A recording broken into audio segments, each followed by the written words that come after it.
बहुत पहले की बात है। एक छोटे से गांव में दो भाई रहा करते थे। उनके माता पिता इस संसार से विदा ले चुके थे और विरासत में उन्हें थोड़ी सी जमीन मिली थी। उस जमीन पर दोनों भाई खेती कर अपनी रोजी रोटी का जुगाड़ करते थे। हालांकि जमीन इतनी उपजाऊ नहीं थी कि उनकी जरूरतें पूरी हो पाती। दिन भर मेहनत के बाद भी उनकी आय सीमित रहती थी। खेती के अतिरिक्त जहां भी मजदूरी का काम मिल जाता, दोनों वही करने चले जाते और इस तरह अपना गुजारा चलाते थे। छोटा भाई दिखने में बेहद आकर्षक और बलिष्ठ था। एक दिन वह जमींदार के खेत पर काम करने गया। जमींदार ने उसे खेतों को पानी देने की जिम्मेदारी सौंपी। सुबह का समय था और जमींदार के खेत गांव की परिधि से बाहर स्थित थे। उन खेतों के पास एक बड़ा मैदान था, जिसे गांव वाले मेलों और त्योहारों के दौरान एकत्र होने के लिए इस्तेमाल करते थे। कभी कभी उस मैदान में बंजारे आकर अपने डेरे डाल लेते थे। कुछ दिन रुकने के बाद वे अपने अगले पड़ाव पर निकल जाते थे। जमींदार के खेतों में एक गहरा और बड़ा कुआं था। छोटा भाई पूरे जोश और लगन के साथ पानी खींच रहा था। वह बाल्टी को कुएं से खींचकर पास की नाली में डाल देता, जो खेतों में पानी पहुंचाती थी। उसका श्रम और समर्पण स्पष्ट झलक रहा था। अचानक उसे ऐसा महसूस हुआ जैसे कोई उसके निकट खड़ा है। उसने तुरंत मुड़कर देखा और सामने जो देखा उससे उसकी सांसें थम सी गईं। उसके समक्ष एक बंजारन खड़ी थी, अपने हाथ में एक मटका लिए। वह 15-16 वर्ष की एक अत्यंत सुंदर युवती थी। छोटे भाई की आंखें उससे हट ही नहीं पा रही थी। ऐसा सौंदर्य उसने अपने जीवन में पहले कभी नहीं देखा था। उधर बंजारन भी उस युवक को टकटकी लगाए देख रही थी। उसकी बलिष्ठ काया और सुदर्शन व्यक्तित्व ने उसे मंत्रमुग्ध कर दिया था। बंजारन वहां पानी भरने आई थी, लेकिन युवक के सौंदर्य और उसकी ऊर्जा ने उसे सम्मोहित कर दिया था। उस बंजारन का हृदय जैसे युवक की ओर खींचता जा रहा था। उसकी दृष्टि युवक पर स्थिर हो गई थी, मानो समय थम गया हो। वह इतनी मोहित हो चुकी थी कि पानी मांगने की बात भी भूल गई। दूसरी ओर युवक ने उसे अपनी ओर टकटकी लगाए देखा तो उसका दिल जोरों से धड़कने लगा। इस अप्रत्याशित स्थिति में उसका ध्यान भंग हुआ और उसके हाथ से रस्सी छूटकर बाल्टी सहित कुएं में गिर गई। बंजारन यह दृश्य देखकर हंस पड़ी। उसकी हंसी में शरारत और सादगी का अद्भुत मिश्रण था। बिना कुछ कहे वह दौड़कर अपने डेरे में चली गई। कुछ ही क्षणों बाद वह एक पतली रस्सी और कांटे के साथ वापस लौटी।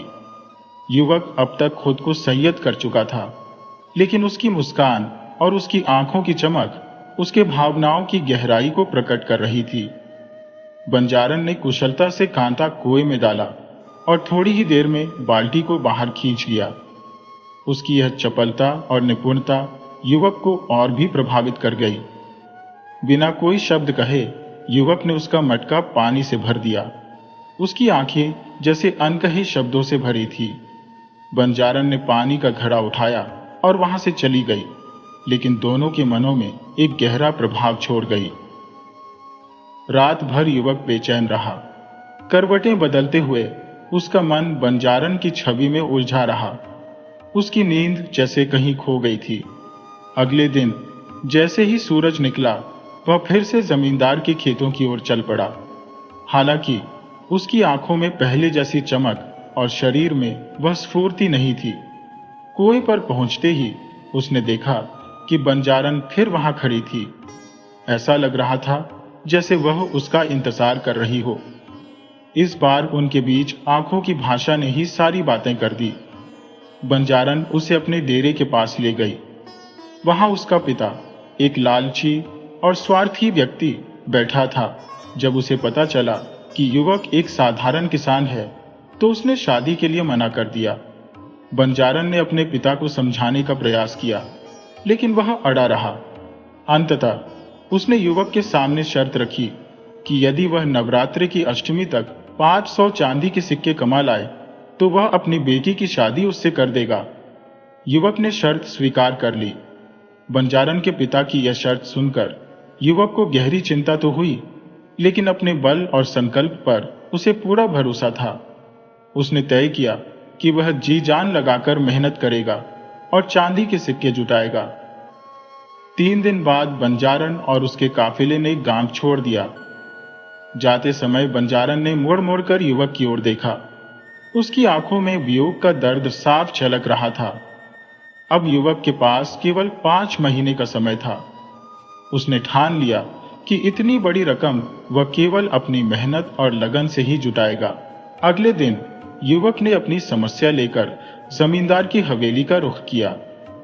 जमींदार ने उसकी बात गंभीरता से सुनी और उसे यह प्रस्ताव दिया कि वह दिन रात उसके लिए काम करे। बदले में हर महीने उसे 100 चांदी के सिक्के दिए जाएंगे। युवक ने इस प्रस्ताव को सहर्ष स्वीकार कर लिया और पूरी निष्ठा से जमींदार की सेवा में जुट गया। सुबह से लेकर शाम तक वह खेतों में कठिन परिश्रम करता और रात में हवेली लौटकर जमींदार के अन्य काम निपटाता। उसका समर्पण अप्रतिम था, परंतु इस निरंतर परिश्रम का असर उसके शरीर पर दिखने लगा। थकावट और आराम के अभाव में उसकी सेहत गिरने लगी। फिर भी अपने बंजारन के प्रति प्रेम और संकल्प उसे रुकने नहीं दे रहे थे। 1 माह के कठिन श्रम के बाद वह जमींदार के पास अपने मेहनताने के 100 चांदी के सिक्के लेने पहुंचा। लेकिन लालच और स्वार्थ से अंधा हो चुका जमींदार अपने वादे से मुकर गया। उसने युवक की बात सिरे से खारिज कर दी और सिक्के देने से इनकार कर दिया। इस धोखेबाजी पर युवक का गुस्सा फूट पड़ा।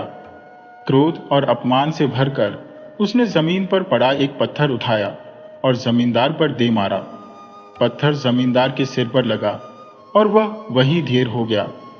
जमींदार के परिवारजन और नौकर भागकर घटनास्थल पर पहुंचे, लेकिन युवक अपनी जान बचाने के लिए वहां से भाग निकला।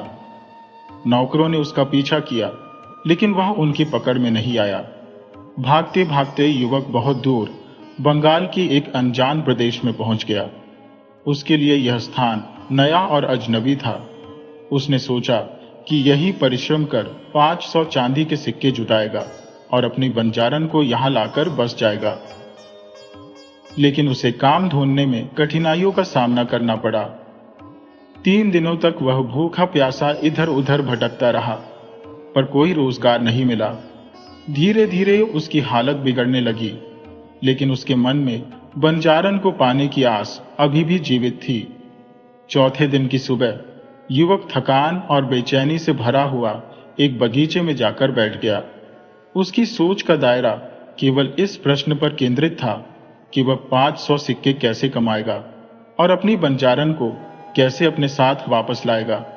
उसके मन में चिंता थी कि अगर वह नवदुर्गा की अष्टमी तक यह रकम नहीं जुटा पाया तो बंजारन का परिवार उसकी शादी कहीं और तय कर देगा।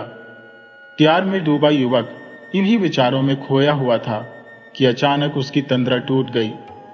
उसने देखा कि एक सुंदर स्त्री उसके सामने खड़ी मुस्कुरा रही है। युवक को ऐसा लगा जैसे वह उसकी सहायता करना चाहती है। उसने स्त्री को अपने पास बैठने का आग्रह किया और अपनी समस्या से अवगत कराया। वह स्त्री अत्यंत मोहक और हृदयस्पर्शी थी। उसने युवक की बातों को ध्यानपूर्वक सुना और उसे हर प्रकार से मदद करने का आश्वासन दिया। वह उसे अपने साथ एक भव्य महल में ले गई। महल ऐसा था जैसे किसी सपने का प्रतिबिंब हो। वहां पहुंचकर स्त्री ने युवक को स्वादिष्ट भोजन कराया और आराम के लिए एक शानदार कक्ष दिया। युवक भूख और थकावट से टूट चुका था। भोजन के बाद जैसे ही वह बिस्तर पर लेटा, उसे गहरी नींद आ गई। उसे यह भी पता नहीं चला कि वह कब तक सोता रहा। जब उसकी आंख खुली तो आधी रात का समय हो चुका था। कमरे की खिड़की से चांदनी की हल्की किरणें भीतर आ रही थी। हड़बड़ाकर उठे युवक ने इधर उधर नजर दौड़ाई, लेकिन उस स्त्री का कोई पता नहीं था। वह यह सोचकर हैरान था कि आखिर वह कहां चली गई। तभी उसके कानों में मीठे और मादक स्वर में गाने की आवाज गूंजी। ऐसा प्रतीत हुआ मानो किसी अदृश्य शक्ति ने उसे उस आवाज की ओर खींच लिया हो। आवाज की आकर्षण में बंधा युवक उस दिशा में बढ़ा। कुछ कदम चलने के बाद उसने देखा कि वही स्त्री, जो अब अत्यधिक श्रृंगार किए हुए थी, एक बड़े आईने के सामने खड़ी अपने रूप का अवलोकन कर रही थी। आईने में युवक को देखकर वह मुस्कुराई और धीरे धीरे उसकी ओर बढ़ी। वह स्त्री युवक के पास आकर उससे लिपट गई और उसे अपने कक्ष में ले गई। युवक असमंजस में था, लेकिन स्त्री ने कहा कि यदि वह उसका साथ दे तो वह उसे अगले ही दिन 500 चांदी के सिक्के दे देगी। युवक का हृदय बंजारन के प्रेम से बंधा हुआ था। वह किसी और के साथ संबंध नहीं बनाना चाहता था, लेकिन अपनी बंजारन को पाने की मजबूरी ने उसे स्त्री की शर्त मानने पर विवश कर दिया। अगले दिन वही क्रम दोहराया गया। युवक दिन भर सोता रहा और आधी रात को उठकर उस स्त्री से पुनः मिला। इस बार भी वह उसे पूरे 16 श्रृंगार किए हुए प्रतीक्षा करती मिली। उसने युवक से कहा कि बस एक रात का संगति उसे दे दे, फिर वह उसे चांदी के 500 सिक्के प्रदान करेगी। समय बीतते बीतते 4 महीने गुजर गए और वह स्त्री युवक को हर रात आधी रात के बाद बुलाती रही। फिर भी हर बार अगले दिन वह 500 चांदी के सिक्कों का झूठा वादा करती थी। युवक के लिए यह सब सहन करना बेहद कठिन हो गया था, क्योंकि अब उसे अपनी बंजारन की याद सताने लगी थी। 4 महीने तक वह उसी स्त्री के झूठे वादों में फंसा रहा, जबकि बंजारन भी अपने प्रिय के बिना मारी मारी घूम रही थी। एक रात युवक ने उस स्त्री से मिन्नतें करने के बावजूद उसका साथ देने से मना कर दिया। उस सुंदर स्त्री ने उसे समझाने की कोशिश की, लेकिन युवक पर इसका कोई असर नहीं हुआ। जब वह समझाने में असफल रही तो उसने युवक को धमकियां देना शुरू कर दिया। युवक पर धमकियों का भी कोई प्रभाव नहीं पड़ा तो उस स्त्री का रूप भयावह हो गया और उसने अपना रौद्र रूप धारण कर लिया, क्योंकि वह सुंदर स्त्री वास्तविक में एक जादूगरनी थी। जब जादूगरनी ने यह महसूस किया कि युवक उसकी बातों को किसी भी कीमत पर नहीं मानेगा, तो उसने अपनी जादुई शक्ति से उसे एक कमल के फूल में परिवर्तित कर दिया और अपने बगीचे के तालाब में डाल दिया। वहीं युवक की बंजारन 5 महीने तक उसे लौटते हुए देखने के लिए इंतजार करती रही, लेकिन जब युवक का कोई अता पता नहीं चला तो वह बेचैन होकर उसे ढूंढने निकली। एक दिन बंजारन अनजान रास्तों से चलते हुए उसी स्थान पर पहुंच गई जहां जादूगरनी का महल था। प्रातः काल था और जादूगरनी आलसी सी महल के बाहर खड़ी थी। तभी उसकी नजर बंजारन पर पड़ी और उसे शंका हुई कि कहीं यही वही बंजारन तो नहीं जिसकी वह खोज कर रही थी। जब जादूगरनी ने बंजारन को देखा तो उसके मन में एक नापाक योजना बन गई। उसने सोचा कि यदि बंजारन को बहलाकर महल में रोका जाए तो वह उसकी मदद से युवक से मनमानी कर सकती है। महल में आते ही जादूगरनी ने बंजारन को युवक की पूरी कहानी सुनाई और उसे विश्वास दिलाया कि वह उसी रात उसे अपने प्रेमी से मिला देगी। हालांकि उसने बंजारन से यह सच नहीं बताया कि युवक को उसने जादू से कमल का फूल बना दिया था और उसे तालाब में डुबो दिया था। बंजारन खुशी से फूली नहीं समाई, क्योंकि उसे लगा कि सामने खड़ी स्त्री कोई देवी है जो उसकी मदद करेगी।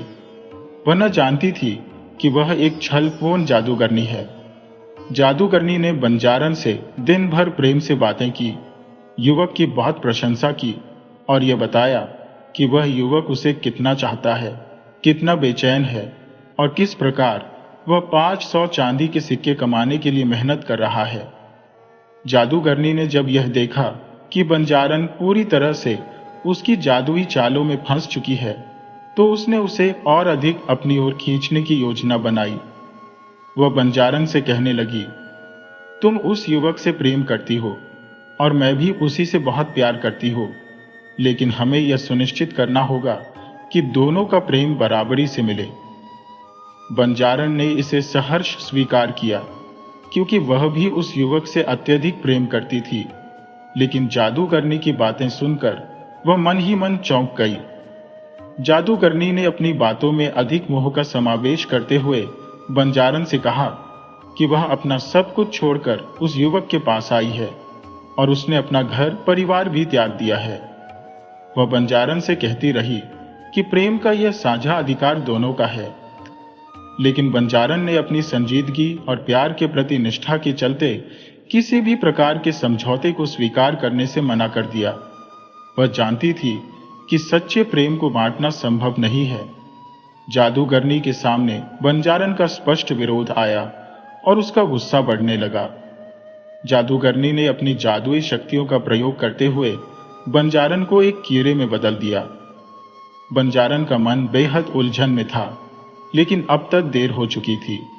वह कीड़ा महल से बाहर खिड़की के रास्ते भाग आया। तभी अचानक बंजारन को उस युवक की आवाज सुनाई दी जो उसे पुकार रही थी। वह आवाज महल के तालाब से आ रही थी, जहां एक कमल खिल रहा था। बंजारन को सब कुछ समझ में आ गया।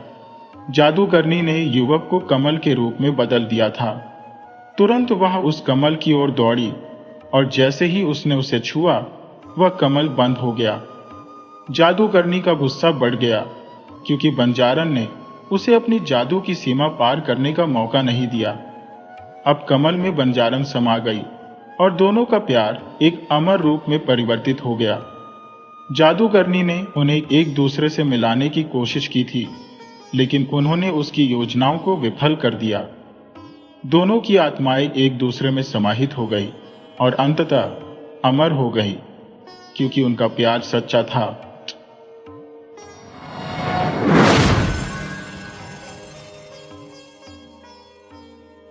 बहुत समय पहले की बात है। एक अद्वितीय और गुणवान राजा हुआ करता था। वह राजा अत्यधिक उदार था और सदा अपनी प्रजा के कल्याण में संलग्न रहता था। प्रजा उस पर अपनी जान छिड़कती थी, क्योंकि वह कठिन समय में उनकी सहायता के लिए सदैव तत्पर रहता था।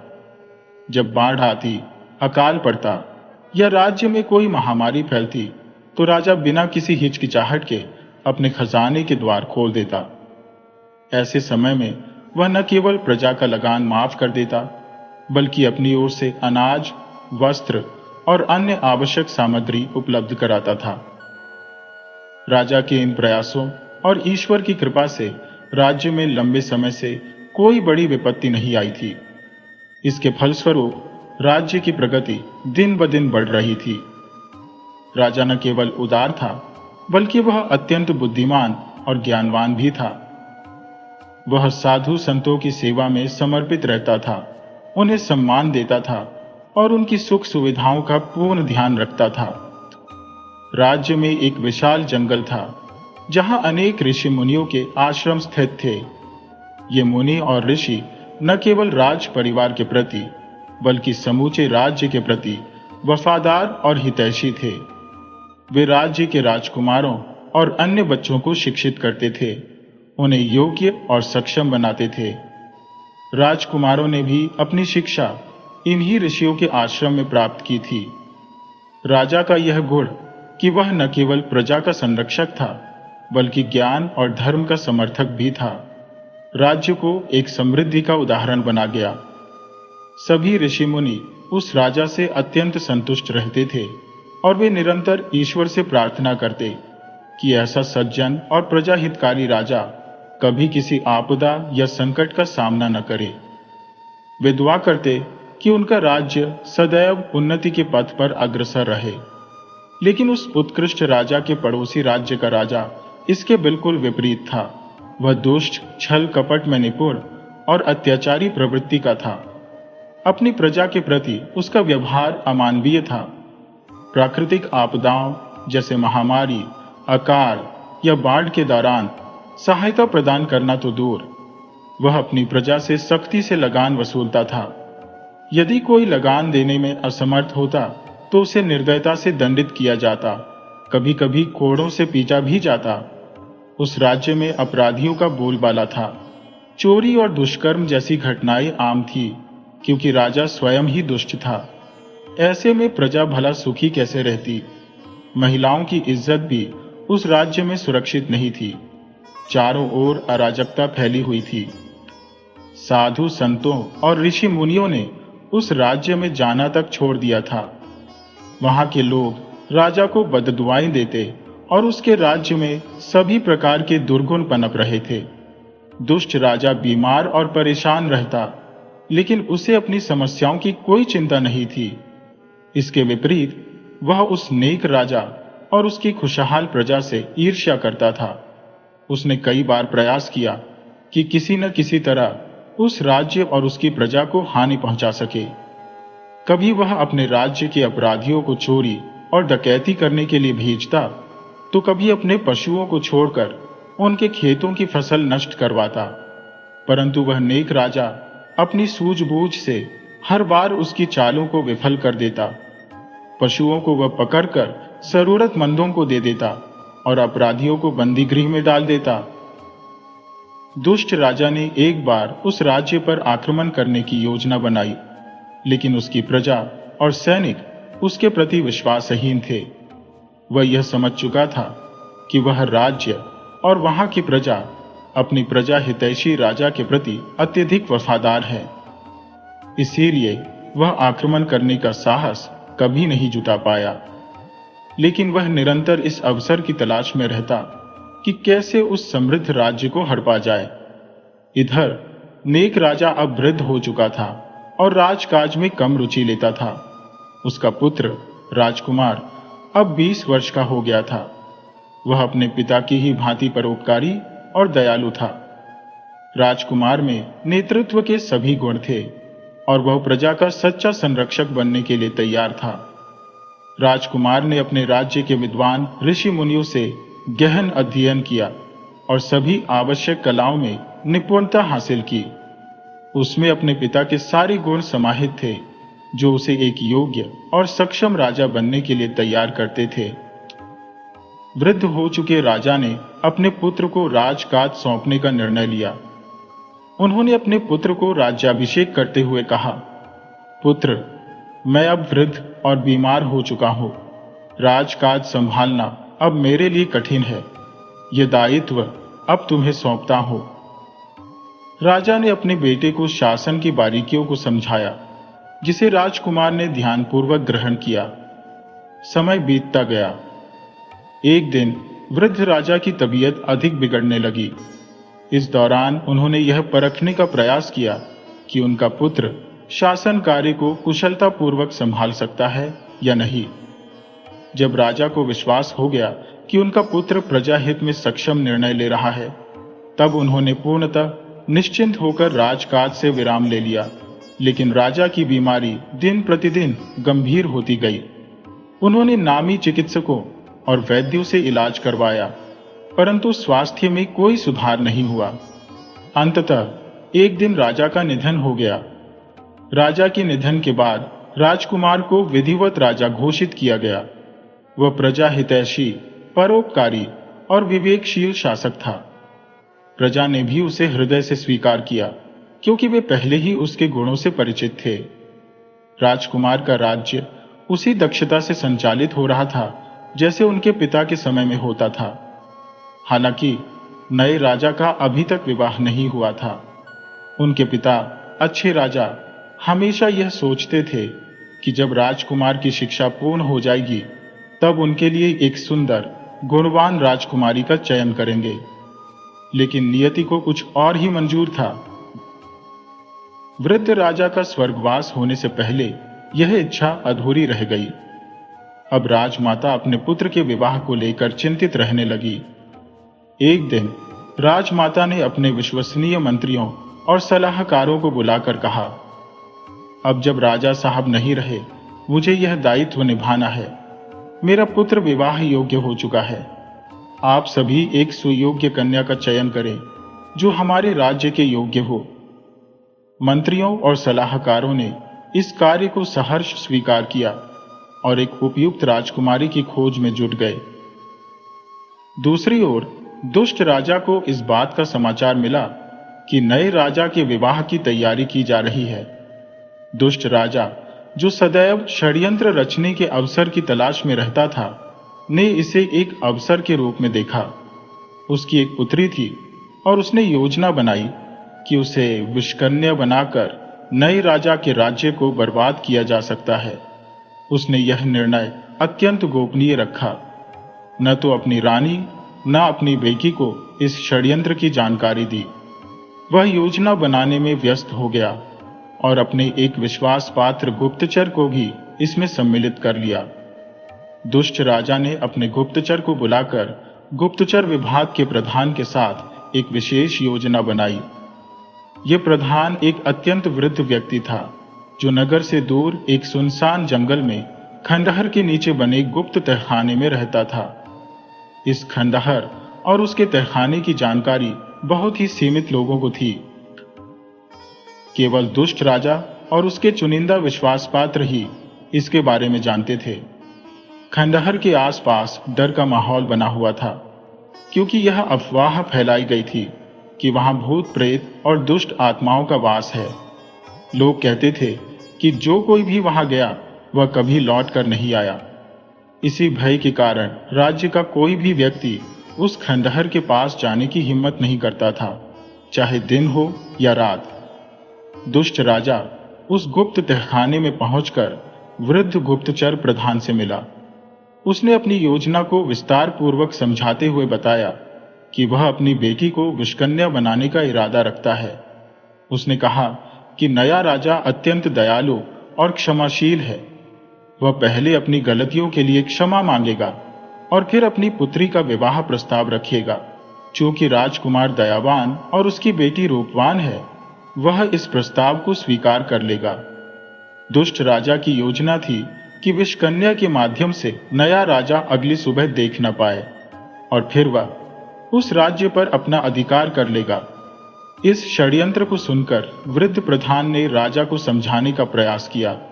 उसने कहा, महाराज, आप अपने राज्य के लिए यह कर रहे हैं, लेकिन क्या आपने अपनी पुत्री के भविष्य के बारे में सोचा है? यह कार्य उसकी जिंदगी को तबाह कर देगा। लेकिन दुष्ट राजा अपनी जिद पर अड़ा रहा। वृद्ध प्रधान ने सुझाव दिया कि राजकुमारी की जगह किसी अन्य कन्या को विषकन्या बनाया जा सकता है। इस पर राजा ने सख्ती से मना कर दिया और कहा, मेरी बेटी जैसी सुंदर और कोई नहीं, केवल वह ही इस योजना को अंजाम दे सकती है। साधारण घर की कन्या इस कार्य के लिए उपयुक्त नहीं होगी। वृद्ध प्रधान ने अपनी ओर से हर संभव प्रयास किया, लेकिन राजा ने किसी भी सुझाव को स्वीकार नहीं किया। उसकी जिद और महत्वाकांक्षा ने उसकी सोचने समझने की क्षमता को पूरी तरह से धूमिल कर दिया। आखिरकार बूढ़े गुप्तचर ने विवश होकर राजकुमारी को विषकन्या बनाने की योजना पर सहमति दे दी। दुष्ट राजा इस पर अत्यधिक प्रसन्न हुआ और अपने महल लौट गया। अगले ही दिन आधी रात के समय उसने अपनी बेटी को बुलाया और उसके साथ एक गुप्त स्थान पर चलने को कहा। उसने राजकुमारी से केवल इतना कहा कि यह स्थान ऐसा है जहां उसकी सुंदरता को और निखारा जाएगा, जिससे वह अनुपम और अप्रतिम दिखेगी। नादान राजकुमारी, जो इन सब योजनाओं से अनभिज्ञ थी, अपने पिता की बातों में आ गई। वह यह सोचकर साथ चल पड़ी कि उसका सौंदर्य ऐसा हो जाएगा कि कोई उसकी तुलना भी न कर सकेगा। दुष्ट राजा ने रात के सन्नाटे में अपनी बेटी को महल से बाहर निकाला। इस यात्रा में न तो कोई सैनिक उनके साथ था, न ही कोई गुप्तचर। पिता और पुत्री दोनों अकेले घोड़े पर सवार होकर अंधेरे में जंगल के रास्तों पर निकल पड़े। राजा ने नगर की सीमा पार की और घने जंगलों में प्रवेश कर लिया। लंबा और कठिन सफर तय करने के बाद वे उस खंडहर तक पहुंचे जहां बूढ़ा प्रधान गुप्तचर रहता था। गुप्तचर, जो पहले से ही राजा की योजना से अवगत था, उनकी प्रतीक्षा कर रहा था। उसने राजा का आदरपूर्वक स्वागत किया और उन्हें खंडहर के नीचे बने तहखाने में ले गया। राजकुमारी के मन में भय व्याप्त था, लेकिन वो कुछ भी कहने की हिम्मत नहीं जुटा पाई। एक ओर उसका पिता था, दूसरी ओर उसकी निर्दयता। वह चुपचाप उसके पीछे पीछे चलती रही। तहखाने में पहुंचने के बाद राजा ने बूढ़े गुप्तचर से कुछ गोपनीय वार्ता की और अपनी बेटी को वहीं छोड़कर महल लौट गया।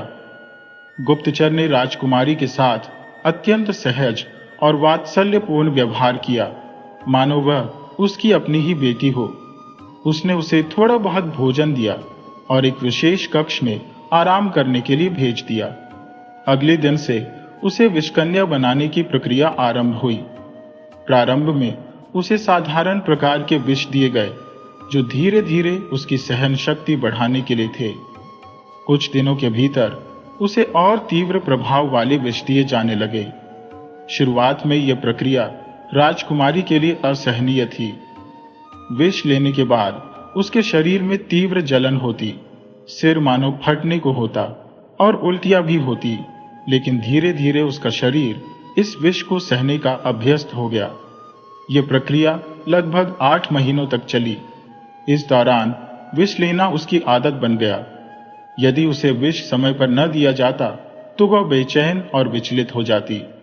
इसके बाद विषकन्या बनाने का दूसरा चरण शुरू हुआ। इस चरण में अत्यंत विषैले कोबरा सांपों का विष उपयोग किया गया। गुप्तचर ने इन सांपों से निकाला गया विष राजकुमारी को दिया। ये क्रम भी लगभग 2 महीने तक चला। धीरे धीरे राजकुमारी इतनी विषैली हो चुकी थी कि कोबरा का विष भी उसके लिए निष्प्रभावी हो गया। एक सुबह गुप्तचर ने परीक्षण के लिए राजकुमारी के सामने एक जीवित कोबरा रखा। सांप को देखकर वह क्षण भर के लिए घबराई, लेकिन शीघ्र ही सामान्य हो गई। गुप्तचर के संकेत पर उसने अपना मुंह खोला और अपनी जीभ बाहर निकाली। अब वह एक पूर्ण विषकन्या बन चुकी थी, जिसकी सुंदरता तो अद्वितीय थी, लेकिन भीतर का अस्तित्व विष से ओतप्रोत हो गया था। वह समय ऐसा था जब कोबरा ने उस लड़की की जीभ पर पूरी ताकत से अपना फन पटककर डस लिया। ऐसा प्रतीत होता था कि सांप को पहले से ही इस कार्य में प्रशिक्षित किया गया था। राजकुमारी के शरीर में जैसे आग फैल गई और उसका सिर ऐसा फटा कि वह लड़खड़ाकर जमीन पर गिर पड़ी। पास में खड़ा बूढ़ा व्यक्ति इस घटनाक्रम को शांत भाव से देखता रहा। हालांकि राजकुमारी असहाय नहीं थी। वह उस जहरीले नशे में डूबी हुई थी और अजीब तरह से उसे यह अनुभव आनंदित कर रहा था। वह भयानक दिखने वाले कोबरे को बड़े स्नेह से देख रही थी। उस जहरीले नशे में डूबी राजकुमारी कोबरे के साथ खेलती रही, कभी उसे पकड़ती तो कभी उसे छोड़ देती। यह सिलसिला पूरे दिन और रात चलता रहा, क्योंकि वह नशे की स्थिति में सब कुछ स्वप्न जैसा महसूस कर रही थी। अगले दिन जब राजकुमारी उठी तो पहले की तरह सामान्य थी। स्नान के पश्चात वह उस बूढ़े व्यक्ति के पास गई जहां कोबरा पहले से मौजूद था। फिर वही घटना दोहराई गई। कोबरा ने उसकी जीभ पर डंक मारा और वह नशे में बेसुध होकर गिर पड़ी। लेकिन इस बार नशे का प्रभाव थोड़ा कम हुआ और रात तक वह होश में आ गई। धीरे धीरे यह विषैला प्रभाव उसकी आदत में तब्दील होने लगा। कोबरे का यह विचित्र खेल और नशे की यह स्थिति 2 महीने तक चलती रही। इस घटना को लेकर लोगों के बीच कई चर्चाएं शुरू हुई, लेकिन जो राजकुमारी ने महसूस किया वह उनकी अपनी दुनिया का हिस्सा बन चुका था। उसके बाद राजकुमारी के सौंदर्य में वृद्धि के लिए अनूठे प्रयास आरंभ हो गए।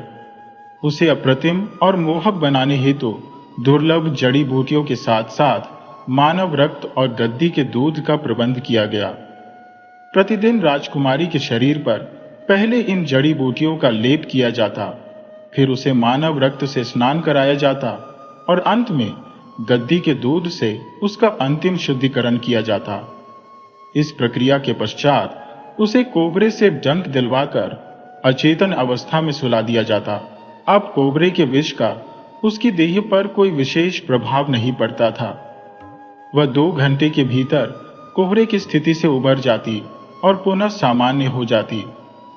समय के साथ यह स्थिति समाप्त हो गई और राजकुमारी अब विष से पूर्णतः अभ्यस्त हो चुकी थी। वह कोबरे के साथ ऐसे खेलने लगी जैसे कोई बच्चा अपने प्रिय खिलौनों से खेलता है। राजकुमारी के खंडहर के नीचे स्थित गुप्त और आरामदायक तहखाने में 1 वर्ष व्यतीत हो चुका था। इस अवधि में उसे विषकन्या बनने की प्रक्रिया के साथ साथ अन्य विविध कलाओं में भी पारंगत किया गया। संगीत, गायन और नृत्य का उसे गहन प्रशिक्षण दिया गया। उसे मदिरापान का अभ्यास भी कराया गया ताकि वह उच्च वर्गीय सामाजिक आयोजनों में सहज रहे। साथ ही उसे पुरुषों को सम्मोहित करने और मानसिक रूप से नियंत्रित करने की कला का भी गूढ़ ज्ञान दिया गया। इन सभी विधाओं में महारत हासिल करने के बाद राजकुमारी का व्यक्तित्व पूरी तरह बदल चुका था। अब वह पूर्व की भोली भाली राजकुमारी नहीं रह गई थी। उसका सौंदर्य पहले की तुलना में कई गुना बढ़ चुका था। उसकी आंखों में ऐसी सम्मोहन शक्ति उत्पन्न हो गई थी कि कोई भी यदि उसकी आंखों में झांकता तो अपनी दृष्टि हटा नहीं पाता। राजकुमारी की आंखों की सम्मोहक शक्ति इतनी प्रबल हो चुकी थी कि वह अपनी इस क्षमता के माध्यम से धीरे धीरे सामने वाले को अपने नियंत्रण में ले लेती थी। एक दिन राजकुमारी वृद्ध व्यक्ति के साथ कक्ष में बैठी थी और कोबरे के विष की प्रतीक्षा कर रही थी, लेकिन इस बार कोबरे को लाने में विलंब हो गया। एक कोबरे की कुछ दिनों पहले ही मृत्यु हो चुकी थी और दूसरा कोबरा सुस्त दिखाई दे रहा था। अंततः एक दासी थैले में कोबरा लेकर आई। थैले से निकाले जाते समय कोबरा उदास सा प्रतीत हो रहा था। जब उसे राजकुमारी के मुख के पास लाया गया तो राजकुमारी ने अपने होंठ खोले और जीभ बाहर निकाल दी, लेकिन कोबरा ने उसे देखकर अपना फन पीछे खींच लिया, मानो डर गया हो। इस घटना के साथ ही समय पर विष न मिलने के कारण राजकुमारी की बेचैनी बढ़ने लगी। यह बेचैनी, जिसने उसकी आत्मा तक को झकझोर दिया, उस मार्ग की कठिनाई का प्रतीक थी जो उसे एक विषकन्या बनने की ओर ले जा रहा था। राजकुमारी ने कोबरे को उत्तेजित करने के भरसक प्रयास किए, किंतु वह सांप अपनी जगह से हिलने को भी तैयार नहीं हुआ। उसने अपना फन झुका लिया, मानो हार मान चुका हो। यह दृश्य देखकर राजकुमारी का धैर्य चटक गया और उसकी बेचैनी क्रोध में परिवर्तित हो गई। उसने आवेश में अपने दोनों हाथों से कोबरे को पकड़ा और उसे चबा डाला। यह घटना किसी चमत्कार से कम न थी। कोबरा, जो विष का पर्याय माना जाता है, तड़प तड़प कर वहीं दम तोड़ गया। ये दृश्य देखकर पास खड़े प्रधान गुप्तचर की आंखों में चमक आ गई। ये स्पष्ट था, राजकुमारी अब संपूर्ण विषकन्या बन चुकी थी। उसके भीतर इतनी विषाक्तता उत्पन्न हो चुकी थी कि उसकी सांसें तक मृत्यु का कारण बन सकती थी। प्रधान गुप्तचर ने यह समाचार तुरंत उस क्रूर राजा को दिया जो स्वयं राजकुमारी का पिता था। जब राजा ने यह शुभ समाचार सुना कि उसकी पुत्री अब विषकन्या बन गई है, तो उसकी प्रसन्नता की कोई सीमा नहीं रही। वह अपनी योजना को अंजाम देने के लिए उत्साहित हो उठा और तुरंत राजकुमारी को वापस महल लाने की तैयारियां करने लगा। अगले ही दिन मध्य रात्रि के समय वह वृद्ध गुप्तचर के पास पहुंचा और राजकुमारी को महल ले आया। आने से पूर्व राजा ने महल में गुप्त रूप से 1 दर्जन जहरीले कोबरा और उनकी देख रेख हेतु आवश्यक साधनों का प्रबंध करवा दिया था। इस बात का ध्यान रखा गया कि राजकुमारी के विषकन्या बनने की सच्चाई किसी को न पता चले। यहां तक कि रानी को भी अपनी पुत्री से मिलने की अनुमति नहीं दी गई। रानी, जो अपनी बेटी के लिए व्याकुल थी, राजा की कठोरता के सामने विवश हो गई। राजा ने सबको यही बताया कि राजकुमारी विशेष प्रशिक्षण के लिए बाहर गई थी और अब वह लौट आई है। महल में लौटने के बाद राजकुमारी पर सख्त प्रतिबंध लगा दिए गए। कोई भी व्यक्ति उससे मिलने नहीं जा सकता था। ये रोक इसलिए लगाई गई ताकि उसकी सच्चाई उजागर ना हो। दुष्ट राजा ने अपनी योजना के अगले चरण में राजकुमारी के विवाह का प्रस्ताव रखा। उसने अपने विश्वसनीय महामंत्री और सेनापति को बुलाकर इस पर चर्चा की। निर्णय लिया गया कि विवाह के लिए प्रस्ताव पड़ोसी राज्य के राजा के पास भेजा जाएगा। पड़ोसी राज्य के राजा ने इस प्रस्ताव को गंभीरता से लिया और अपने महामंत्री, सेनापति, राजपुरोहित तथा अन्य गणमान्य नागरिकों को इस पर चर्चा के लिए बुलाया। वहां विचार विमर्श के दौरान 2 प्रकार की राय सामने आई। कुछ लोगों का मानना था कि दुष्ट राजा अत्यंत चालाक है और विवाह के पीछे अवश्य ही कोई गहरी साजिश होगी। वे इस प्रस्ताव को अस्वीकार करने की सलाह दे रहे थे। वहीं कुछ अन्य लोगों ने इसे स्वीकार करने का संकेत दिया। सभा में गहन विचार मंथन के बाद इस प्रस्ताव को लेकर अनिर्णय की स्थिति बनी रही। दूसरी ओर कुछ लोगों का मत यह था कि राजकुमारी अनुपम सौंदर्य की धनी है और इस विवाह से दोनों राज्यों के बीच एक नया संबंध स्थापित होगा। ऐसा गठबंधन अनिवार्य रूप से होना चाहिए। अगले दिन इस विषय पर व्यापक चर्चा होती रही, परंतु कोई ठोस निर्णय नहीं लिया जा सका। नवीन राजा अनुभवहीन था और इस उलझन को सुलझाने में असमर्थ महसूस कर रहा था। अंततः उसने निश्चय किया कि उसकी माँ, जो रानी माँ थी, पहले दुष्ट राजा से मिलेंगी और राजकुमारी को स्वयं देखेंगी। तभी वे विवाह का निर्णय लेंगे। यह सूचना दुष्ट राजा के महामंत्री और सेनापति को सौहार्दपूर्ण ढंग से दी गई और उन्हें सम्मानपूर्वक विदा किया गया। दुष्ट राजा को नए राजा की यह प्रक्रिया रुचिकर लगी। उसने प्रधान गुप्तचर द्वारा राजकुमारी के विषकन्या बनने की पूरी जानकारी पहले ही प्राप्त कर ली थी। अब वह इस योजना को सावधानी पूर्वक आगे बढ़ाने के लिए तैयार था। उसने महल के पिछले हिस्से को अत्यंत भव्य रूप से सुसज्जित किया और उसे राजकुमारी के स्वागत हेतु तैयार कराया। राजकुमारी को दिखाने के लिए दुष्ट राजा ने रानी मां को निमंत्रण भेजा। आगमन पर राजकुमारी ने एक संगीत कार्यक्रम में भाग लिया, जिसमें उसने मधुर गीत गाए और वाद्य यंत्र बजाए। रानी मां उसकी प्रतिभा और सुंदरता से प्रभावित हो गई और विवाह का प्रस्ताव स्वीकार कर अपने महल लौट गई। विवाह के लिए दोनों राज्यों के राज पुरोहितों ने परस्पर मिलकर शुभ मुहूर्त निर्धारित किया।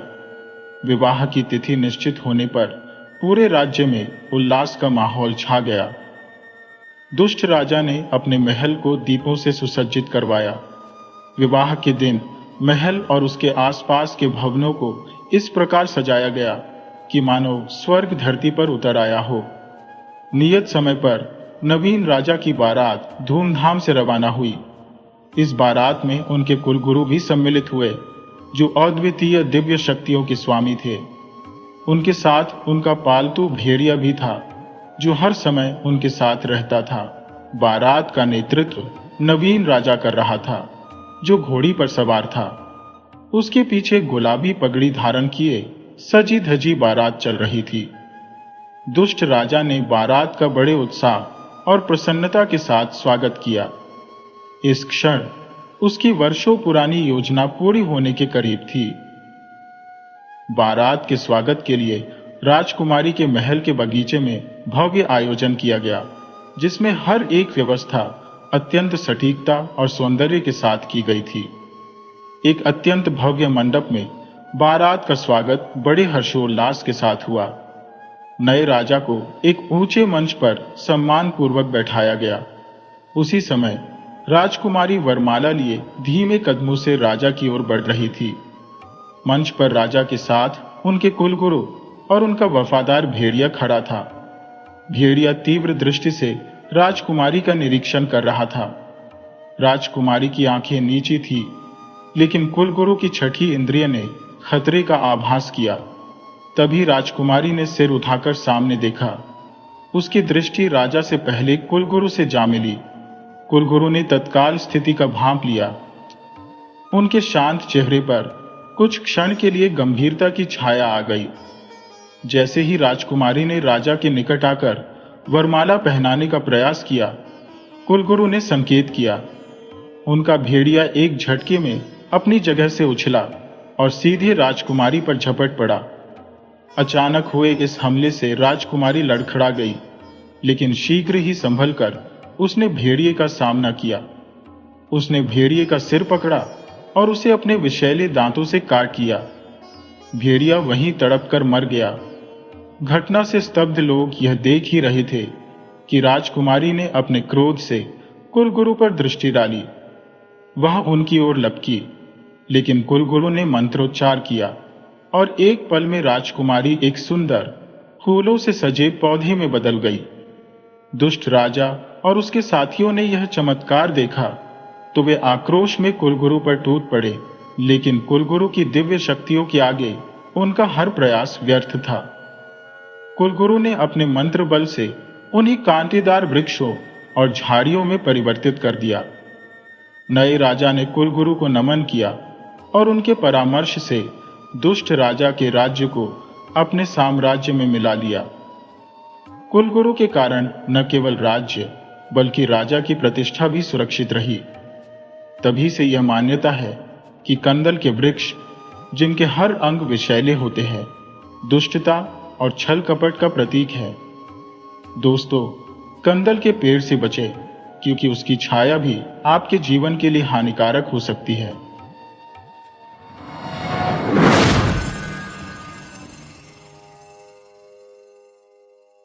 हेलो दोस्तों, आज हम आपको एक अद्भुत रानी की कहानी सुनाने जा रहे हैं। अगर आप हमारे चैनल पर नए हैं तो कृपया इसे लाइक, सब्सक्राइब और शेयर करना ना भूलें। बहुत समय पहले की बात है।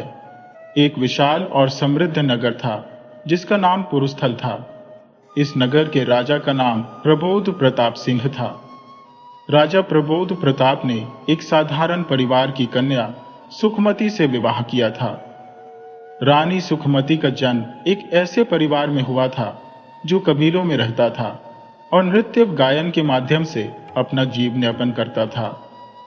सुखमती उस कबीले की सबसे निपुण नर्तकी और अनुपम सुंदरी थी। उनका सौंदर्य और कला दूर दूर तक प्रसिद्ध थी। उनके नृत्य को देख न जाने कितने लोग अपना हृदय हार बैठते थे। उनकी सुंदरता और कला का ऐसा प्रभाव था कि हर कोई उनसे विवाह करना चाहता था, परंतु उनके कबीले की परंपरा अनोखी थी। यह कन्या को अपनी पसंद से वर चुनने का अधिकार था। एक दिन राजा प्रबोध प्रताप अपने राज्य के भ्रमण पर निकले। इस यात्रा के दौरान उनकी दृष्टि सुखमती पर पड़ी, जो अपने नृत्य से सभा को मंत्रमुग्ध कर रही थी। राजा उनके सौंदर्य और कला पर मोहित हो गए। उन्होंने तुरंत कबीले के मुखिया से सुखमती का हाथ मांगने का प्रस्ताव रखा। सुखमती और उनके पिता ने इस प्रस्ताव को सहर्ष स्वीकार किया। इसके बाद राजा और सुखमती का विवाह बड़े ही धूमधाम और वैभव के साथ संपन्न हुआ। सुखमती अब रानी सुखमती बन गई। राजा प्रबोध के माता पिता का देहांत पहले ही हो चुका था। राजा के पिता एक युद्ध के दौरान आंतरिक चोटों के कारण धीरे धीरे काल के गाल में समा गए थे। उनकी माता भी राजा के बचपन में ही उन्हें अकेला छोड़ गई थी। इन परिस्थितियों के चलते राजा प्रबोध को बचपन में ही पुरुस्थल का राजा घोषित कर दिया गया। राजा प्रबोध और रानी सुखमती का मिलन इतिहास के स्वर्णिम पन्नों में दर्ज हो गया। उनका जीवन संघर्ष और प्रेम की अद्भुत मिसाल बना। राजा प्रबोध ने रानी सुखमती से विवाह तो कर लिया, लेकिन सुखमती के कबीले में एक युवक था जिसका नाम दिग्विजय था। दिग्विजय सुखमती से गहरे प्रेम करता था और उससे विवाह करने की इच्छा रखता था, लेकिन सुखमती ने उसे कभी स्वीकृति नहीं दी। जब सुखमती ने राजा प्रबोध से विवाह कर लिया तो यह बात दिग्विजय को सहन नहीं हुई। दिग्विजय का क्रोध सीमा पार कर गया और उसने पड़ोसी राज्य कीर्तिनगर के राजा चंद्रदर्शन से मित्रता कर ली। राजा चंद्रदर्शन और राजा प्रबोध प्रताप सिंह के बीच पहले से ही शत्रुता थी। दिग्विजय ने राजा चंद्रदर्शन के सामने रानी सुखमती की सुंदरता का वर्णन किया। यह सुनकर चंद्रदर्शन सुखमती की एक झलक पाने के लिए लालायित हो उठे। राजा चंद्रदर्शन ने योजना बनाई कि वह राजा प्रबोध के साथ मित्रता स्थापित करेंगे। जब उनका विश्वास जीत लेंगे और राज्य के सभी गुप्त रहस्यों को जान लेंगे, तब पुलस्थ राज्य पर आक्रमण कर देंगे। इस प्रकार रानी सुखमती उनकी हो जाएगी। दूसरी ओर दिग्विजय भी अपनी योजना बना रहा था। उसने सोचा कि जब राजा चंद्रदर्शन पुलस्थ राज्य को जीत लेंगे, तब वह चंद्रदर्शन को मारकर सुखमती को हासिल कर लेगा। इस प्रकार दोनों अपने अपने स्वार्थ के लिए योजनाएं बुन रहे थे। समय बीतता गया। 3 साल गुजर गए। इस दौरान रानी सुखमती ने एक पुत्री को जन्म दिया। उनकी पुत्री का नाम नीलांजना रखा गया। रानी सुखमती अब एक मां बन चुकी थी और अपनी नई जिम्मेदारियों में व्यस्त थी। राजा प्रबोध और रानी सुखमती अपने परिवार के साथ सुखी जीवन बिता रहे थे। एक दिन राजा प्रबोध अपने राज्य के कार्यों से समय निकालकर रानी और अपनी बेटी के साथ महल के बगीचे में समय बिता रहे थे। तभी एक सेवक संदेश लेकर आया और कहा, महाराज, कीर्तिनगर के राजा चंद्रदर्शन महल में पधारे हैं और आपसे मिलने की इच्छा रखते हैं। राजा प्रबोध ने मुस्कुराते हुए कहा, जाकर कहो कि मैं शीघ्र ही आ रहा हूं। ये सुनकर रानी सुखमती थोड़ी निराश हुई और बोली, राजन, ऐसा भी क्या राज्य का कार्यभार है कि परिवार के लिए कभी समय ही नहीं मिल पाता। इतने दिनों बाद आपको हमारे साथ समय बिताने का अवसर मिला और अब यह भी भंग हो गया। आपकी शत्रुता वाले मित्र भी आ गए। राजा प्रबोध ने मुस्कुराकर कहा, रानी, थोड़ा धैर्य रखिए, आपके लिए भी समय अवश्य निकालूंगा। इतना कहकर उन्होंने अपनी बेटी नीलांजना को रानी की गोद में दिया और सभा की ओर प्रस्थान कर गए। रानी सुखमती उदास मन से उन्हें जाते देखती रही। इस बीच राजा चंद्रदर्शन ने राजा प्रबोध से गहरी मित्रता का नाटक रचकर राज्य के गुप्तचरों की मदद से पुरुष राज्य के हर कोने की जानकारी हासिल कर ली। अब वह अपने दुष्कर्म को अंजाम देने के लिए पूरी तरह तैयार थे। वहीं दिग्विजय भी अपनी कुटिल योजना को मूर्त रूप देने के लिए प्रतीक्षा कर रहा था। राजा चंद्रदर्शन और दिग्विजय अब अपने षड्यंत्र को अंजाम देने के लिए तैयार थे। उनकी योजना किसी भी दिन आक्रमण करने की थी। राजा प्रबोध पूरी तरह चंद्रदर्शन पर विश्वास कर चुके थे और उन्हें इस विश्वासघात की भनक तक नहीं थी। एक दिन राजा प्रबोध अतिथि कक्ष में पहुंचे, जहां चंद्रदर्शन ने गर्मजोशी से गले मिलते हुए छल पूर्वक अपनी कटार निकाली और राजा प्रबोध के सीने में घोंप दी। प्रबोध के घायल होते ही चंद्रदर्शन ने अपने सैनिकों को आदेश दिया कि महल के सभी लोगों को बंदी बना लिया जाए। इसी बीच जब यह भयावह समाचार रानी सुखमती तक पहुंचा तो उन्होंने अपनी विश्वस्त दासी सौदामिनी को बुलाया। सौदामिनी, जो न केवल रानी की सेविका थी बल्कि उनकी सबसे करीबी और भरोसेमंद सहायक भी थी, तुरंत रानी के आदेश को समझ गई। रानी ने सौदामिनी से अपनी छोटी पुत्री नीलांजना को लेकर महल से भाग जाने का आग्रह किया। सौदामिनी ने राजकुमारी को अपनी गोद में लिया और महल से बाहर निकलते हुए नदी के किनारे तक पहुंची। वहां उसने एक छोटी नाव देखी, जिसे खोलकर वह राजकुमारी के साथ सुरक्षित स्थान की ओर रवाना हो गई। इधर महल में चंद्रदर्शन ने राजा प्रबोध को मृत मानकर उनके शव को नदी में बहा देने का आदेश दे दिया। चंद्रदर्शन, जिसने 3 वर्षों तक उलस्त राज्य की हर छोटी बड़ी जानकारी गुप्तचरों के माध्यम से जुटाई थी, अब अपने उद्देश्य में सफल हो चुका था। उसने रानी सुखमती को बंदी बना लिया और महल में अपने विजय उत्सव की तैयारी करने लगा। इस षड्यंत्र में दिग्विजय ने चंद्रदर्शन का भरपूर साथ दिया था, लेकिन जब चंद्रदर्शन ने रानी सुखमती को अपनी रानी बनाने की मंशा जताई तो दिग्विजय को अपनी भूल का एहसास हुआ। उसने इसका विरोध किया, लेकिन चंद्रदर्शन ने अपनी कुटिल मुस्कान के साथ कहा, इतनी जल्दी किस बात की दिग्विजय? पहले मैं रानी सुखमती के दर्शन कर लूं, फिर तुम्हारी बारी आएगी। यह सुनकर दिग्विजय को गहरा आघात लगा। उसे समझ आ गया कि उसने अपने लोभ में आकर बहुत बड़ी भूल कर दी है, लेकिन अब पछताने का समय भी नहीं था। चंद्रदर्शन ने दिग्विजय को भी बंदी बना लिया। चंद्रदर्शन ने रानी सुखमती से मिलने की ठानी। वह रानी के पास गया और अत्यधिक अभिमान के साथ बोला, रानी, अब आपके राज्य पर मैंने विजय प्राप्त कर ली है। दुर्भाग्य से राजा प्रबोध अब जीवित नहीं रहे। आपके पास अब कोई विकल्प नहीं है। मेरे साथ विवाह करके सुखपूर्वक जीवन बिताइए। मैं आपको अपने हृदय की रानी बनाकर रखूंगा। रानी सुखमती का क्रोध चरम पर पहुंच गया। उन्होंने तीखी आवाज में उत्तर दिया, पापी, नीच, अपने ही मित्र के साथ इतना बड़ा विश्वासघात किया है तूने। तुझे तो नरक में भी स्थान नहीं मिलेगा। मेरे पति की हत्या करके तूने अक्षम्य अपराध किया है। मैं तुझ जैसे अधर्मी की रानी तो क्या, दासी बनने के लिए भी तैयार नहीं हूं। ऊपर वाला सब देख रहा है। तुझे अपने कुकर्मों की सजा अवश्य मिलेगी। रानी का क्रोध देखकर चंद्रदर्शन के मन में भय उत्पन्न हुआ। उसे लगा कि कहीं रानी कोई कठोर कदम ना उठा ले। इसलिए उसने तुरंत आदेश दिया कि रानी सुखमती को अंधेरी काल कोठरी में डाल दिया जाए। साथ ही उसने अपने सैनिकों को सख्त निर्देश दिए कि रानी पर कड़ी निगरानी रखी जाए और उन्हें किसी भी तरह की राहत न दी जाए। इस तरह रानी सुखमती अपने अदम्य साहस और क्रोध के साथ बंदी गृह में डाल दी गई।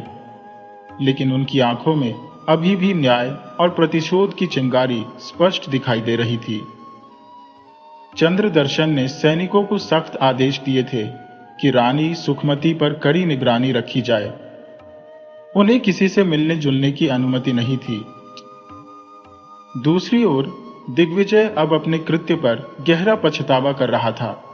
उसे एहसास हो चुका था कि सुखमती ने कभी उससे प्रेम नहीं किया। वह तो राजा प्रबोध से ही प्रेम करती थी।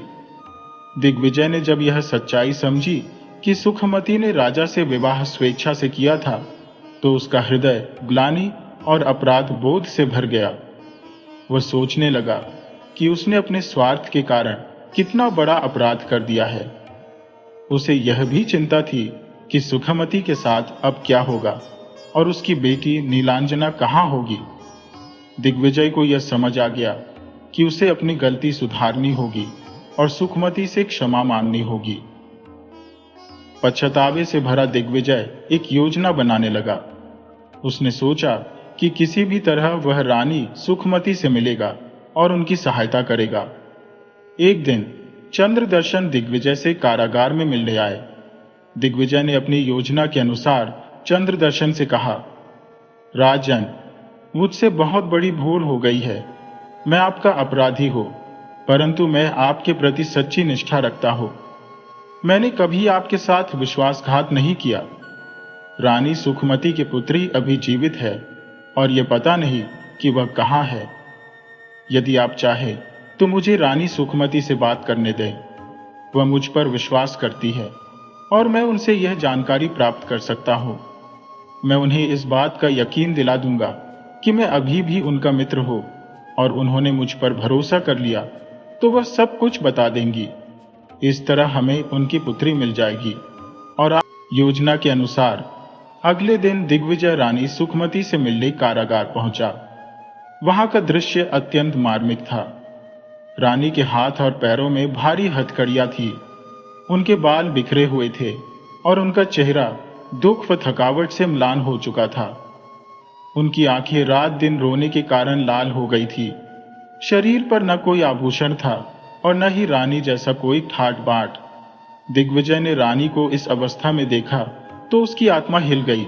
उसने सोचा कि जिस स्त्री से उसने प्रेम किया, आज वही अपने आत्मसम्मान और स्वाभिमान के लिए इस यातना को सह रही है। वह भीतर ही भीतर खुद को कोसने लगा और एक पल के लिए भी सुखमती से नजरें नहीं मिला सका। रानी ने दिग्विजय को देखा तो उनकी आंखों में क्रोध और पीड़ा साफ झलक रही थी। उन्होंने तीखे स्वर में कहा, तुम यहां क्यों आए हो? क्या और कोई छल कपट बाकी रह गया है जो पूरा करना चाहते हो? जो कुछ किया है वह काफी नहीं था क्या? दिग्विजय ने सिर झुका लिया और धीमे स्वर में कहा, रानी, मैं अपराधी हूं। मुझसे बहुत बड़ी गलती हो गई है। मैं आपकी सहायता करना चाहता हूं। कृपया मुझे एक मौका दें। रानी ने उसकी बातों को संदेहपूर्ण दृष्टि से सुना। उनका विश्वास करना इतना आसान नहीं था, लेकिन दिग्विजय की बातों में पछतावे और आत्मग्लानि की गहराई थी। क्या रानी सुखमती इस बार उसकी बातों पर विश्वास करेंगी? क्या यह वास्तव में प्रायश्चित था या एक और धोखा? दिग्विजय के भीतर पश्चाताप का सागर उमड़ रहा था। उसने अपने किए गए पापों को स्वीकारते हुए रानी सुखमती के चरणों में सिर रखकर रोते हुए कहा, रानी, मुझे क्षमा कर दीजिए। मेरी अंधी महत्वाकांक्षा ने आपको और आपके परिवार को अनगिनत कष्ट दिए। मैंने सोचा था कि छल कपट से आपको प्राप्त कर लूंगा, लेकिन मेरी सोच पूरी तरह गलत थी। आज मेरी अंतरात्मा मुझे कचोट रही है। जिससे मैं प्रेम करता था, उसी को मैंने अपने स्वार्थ के कारण दुख दिया। मैंने आपको आपके स्वामी और पुत्री से अलग कर दिया। ये अपराध मुझसे कभी भी भुलाया नहीं जाएगा। दिग्विजय की आंसू सच्चाई और पछतावे की गवाही दे रहे थे। सुखमती ने उसके सिर को देखा और अपने स्वर में गंभीरता लाते हुए कहा, दिग्विजय, अब जो होना था वह हो चुका। पछताने से क्या लाभ? तुम्हारी गलतियों ने मेरे जीवन को अंधकारमय कर दिया है। मेरे महाराज अब लौटकर नहीं आएंगे। लेकिन यदि तुम वास्तव में प्रायश्चित करना चाहते हो तो मेरी एकमात्र शेष आशा को बचा लो। मेरी नीलांजना को ढूंढकर उसकी रक्षा करो।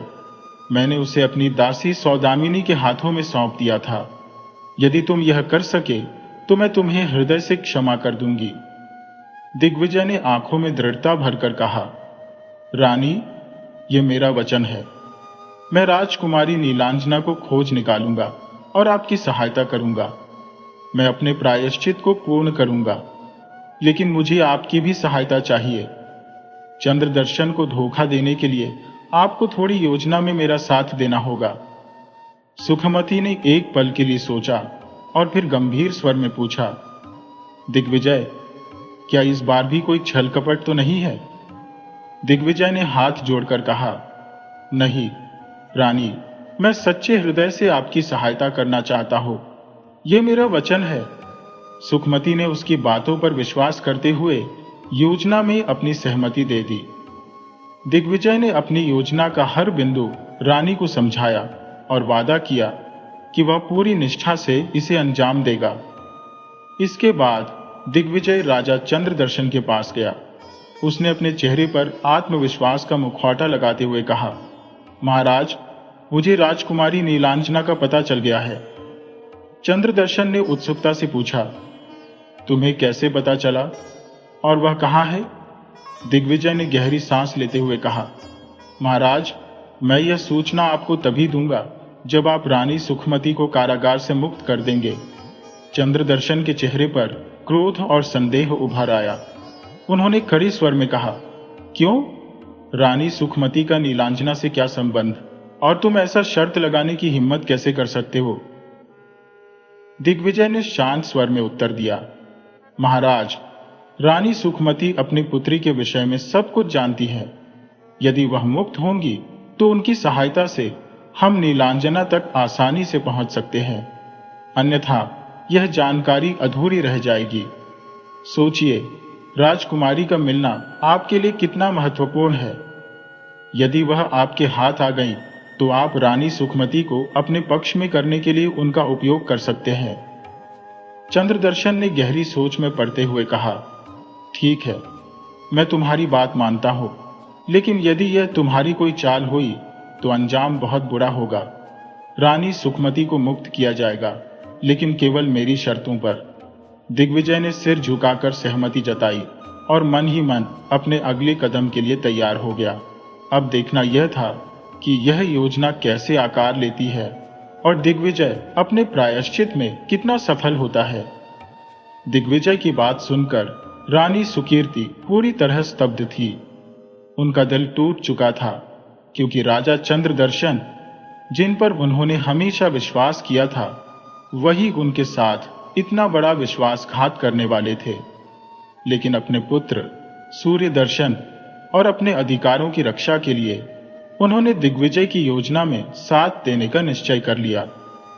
रानी सुकीर्ति ने गंभीर स्वर में कहा, दिग्विजय, यदि यह उपाय मुझे और मेरे पुत्र को इस विपत्ति से बचा सकता है तो मैं तैयार हूं, लेकिन मुझे यह भी सुनिश्चित करना होगा कि राजा चंद्रदर्शन को इसका संदेह न हो।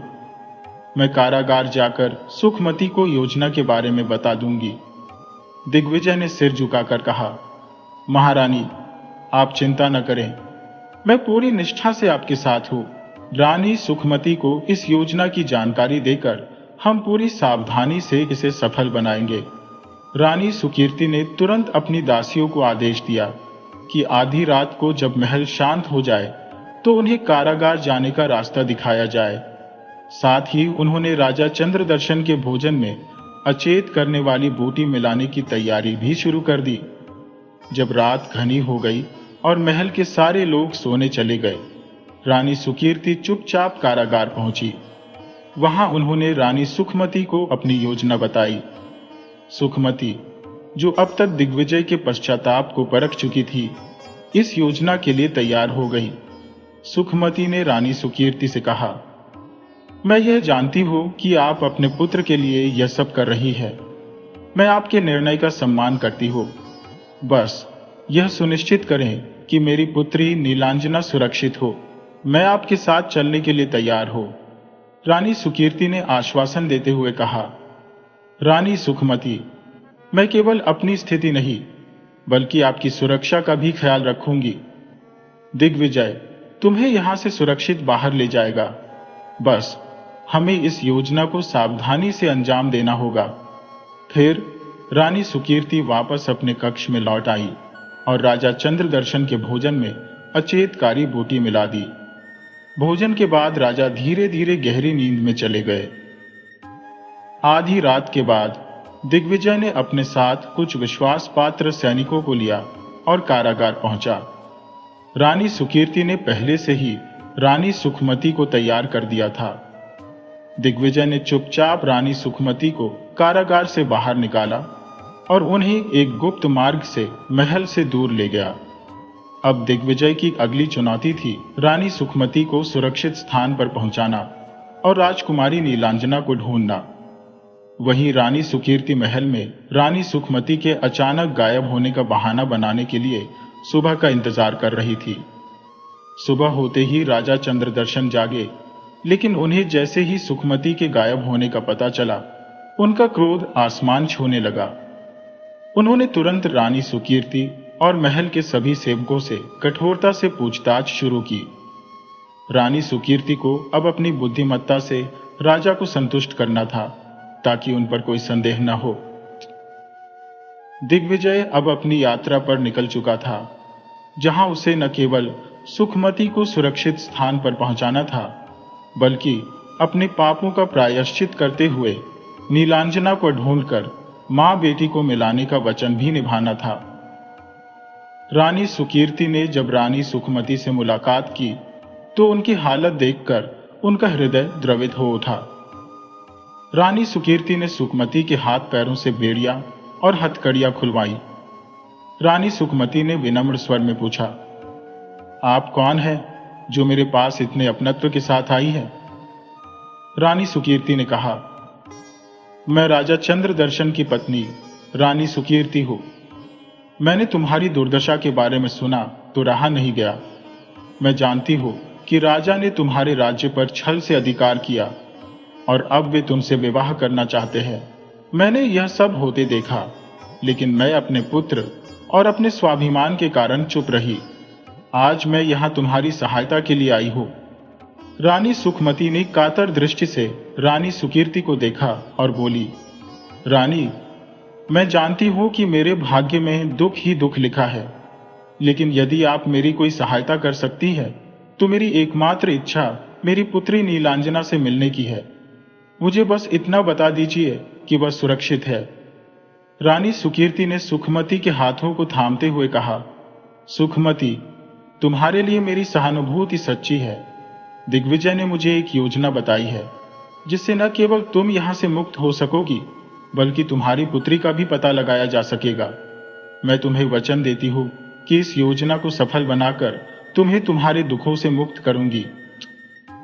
सुखमती ने सिर झुकाकर सहमति दे दी और मन ही मन दिग्विजय को धन्यवाद दिया, जो अब अपनी गलतियों का प्रायश्चित कर रहा था। रानी सुकीर्ति ने अपनी योजना समझाकर सुखमती से विदा ली। संध्या का समय बीतने के बाद दासियों ने सुखमती को कारागार से बाहर निकालकर स्नान करवाया और उन्हें सुंदर वस्त्राभूषण पहनाए। जब राजा चंद्रदर्शन के समक्ष रानी सुखमती को प्रस्तुत किया गया, तो उनका सौंदर्य देखकर राजा मंत्रमुग्ध हो गए। सुखमती ने अपनी योजना के अनुसार अपना व्यवहार संयमित और आकर्षक रखा, ताकि राजा पूरी तरह से उन पर मोहित हो जाए। राजा चंद्रदर्शन ने कहा, रानी सुखमती, तुम्हारा सौंदर्य अद्वितीय है। मैंने अब तक ऐसी सुंदरता नहीं देखी। तुम मेरे साथ विवाह करोगी, ये मेरा निर्णय है। सुखमती ने झुककर राजा के सामने अपने स्वर को मधुर बनाते हुए कहा, महाराज, आपका यह प्रस्ताव मेरे लिए सम्मान की बात है, लेकिन मैं चाहती हूं कि आप मुझे कुछ समय दें। यह सब मेरे लिए बहुत जल्दी हो रहा है। मैं एक स्त्री हूं और मेरा हृदय अभी भी अपने राज्य और अपने परिवार की स्मृतियों से भरा हुआ है। कृपया मुझे थोड़ा समय दें। राजा ने सुखमती के शब्दों को सुनकर थोड़ी देर सोचा और फिर बोले, ठीक है, तुम्हें समय दिया जाएगा, लेकिन मैं यह जानता हूं कि एक दिन तुम मेरी हो जाओगी। सुखमती ने मन ही मन मुस्कुराते हुए अपनी योजना को सफल होता देखा। वह जानती थी कि अब उसे केवल दिग्विजय पर भरोसा करना है और अपनी बेटी नीलांजना को खोजने के लिए अपने अगले कदम उठाने हैं। रानी सुखमती ने अपनी योजना के अनुसार राजा चंद्रदर्शन के समक्ष अपना अभिनय आरंभ किया। उन्होंने अपनी कला और मोहक नृत्य से राजा का ध्यान पूरी तरह अपनी ओर खींच लिया। दानी रंग के परिधान में सजी हुई सुखमती मानो साक्षात स्वर्ग की अप्सरा लग रही थी। उनकी भंगिमाएं और नृत्य की मुद्राएं इतनी मोहक थी कि राजा चंद्रदर्शन मंत्रमुग्ध होकर उन्हें देखे जा रहे थे। सुखमती ने धीरे धीरे राजा के सामने सूरा का प्याला बढ़ाना शुरू किया। सूरा में पहले से ही अचेत करने वाली बूटी मिलाई गई थी। राजा चंद्रदर्शन, जो सुखमती के प्रेम में पूरी तरह वशीभूत हो चुके थे, एक के बाद एक प्याला पीते गए। जैसे जैसे सूरा का असर गहराता गया, राजा धीरे धीरे अचेत होने लगे। इसी दौरान दिग्विजय और रानी सुकीर्ति ने अपनी योजना को अंतिम रूप देने के लिए आवश्यक तैयारी पूरी कर ली। जब राजा पूरी तरह बेहोश हो गए, रानी सुकीर्ति ने कक्ष में प्रवेश किया और कहा, आप दोनों शीघ्रता करें और राज्य छोड़ दें। महाराज की चेतना लौटने से पहले आपको यहां से बहुत दूर चले जाना होगा। सुखमती, जो अब तक अपने दुखों के बोझ को समेटे हुए थी, सुकीर्ति के गले लग गई।